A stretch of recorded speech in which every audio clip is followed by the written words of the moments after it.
emphasize people's weaknesses in your performance discussions, whether you do that formally or informally, whether you do it on personality or performance, you kill people. So the big insight here is to stay away from negativity. Now, does this mean we can never again correct? No, but if the dominant message that people hear, because the big word in sight here is emphasis, right? So if the dominant message that people hear is corrected, you kill their motivation. And you'll notice whether it's personality, performance, formal or informal, emphasizing weakness is not the place to go. So one of the first things, therefore, for leaders to know is, I've actually got to make sure that I'm not going negative, because, that's going to be damaging. But if we look at the 9 performance drivers, let's look at the top 3 first of all. So the top one of all is fair and accurate informal feedback, okay? And so what they found is that the biggest tool you have in the bag to change people's performance, to drive engagement, is to have ongoing informal feedback conversations.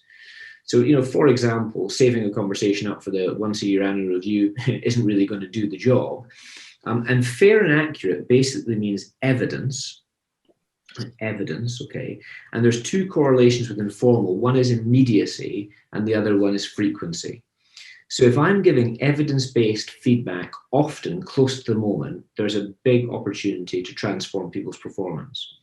Now, secondly, we've got in sight here, trusting people and taking risks. So if you create a culture of risk-taking and experimentation, there is a big prize. And that can often be a surprise for people, because they think, whoa, risk-taking, that sounds a bit dangerous. But interestingly, the exact opposite of a risk-taking culture is not a safety culture. The direct opposite of a risk-taking culture, right, is a blame culture, where people try something new, it goes wrong, they're punished. People are pretty smart, they don't try again.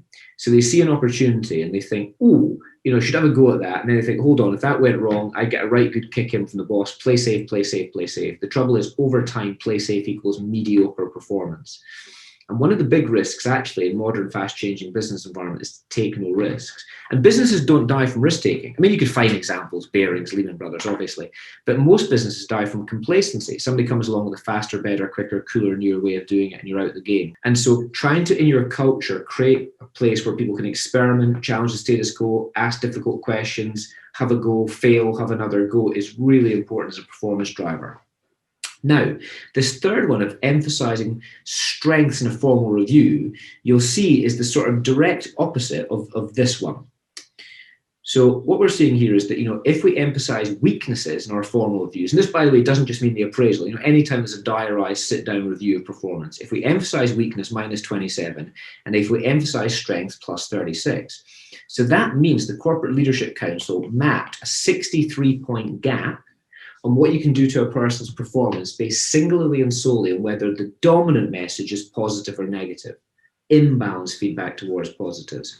So what that means is, for the leader, we should be sneaking around and catching people doing things right, and looking for opportunities to affirm, because that is one of the big performance drivers.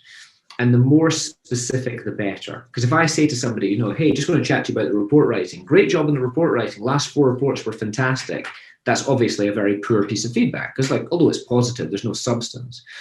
So what I'd be better saying is something like, just need to chat to you about the report writing. Great job in the report writing. Last 4 were fantastic. What was really good, 3 of those reports were 2 days early.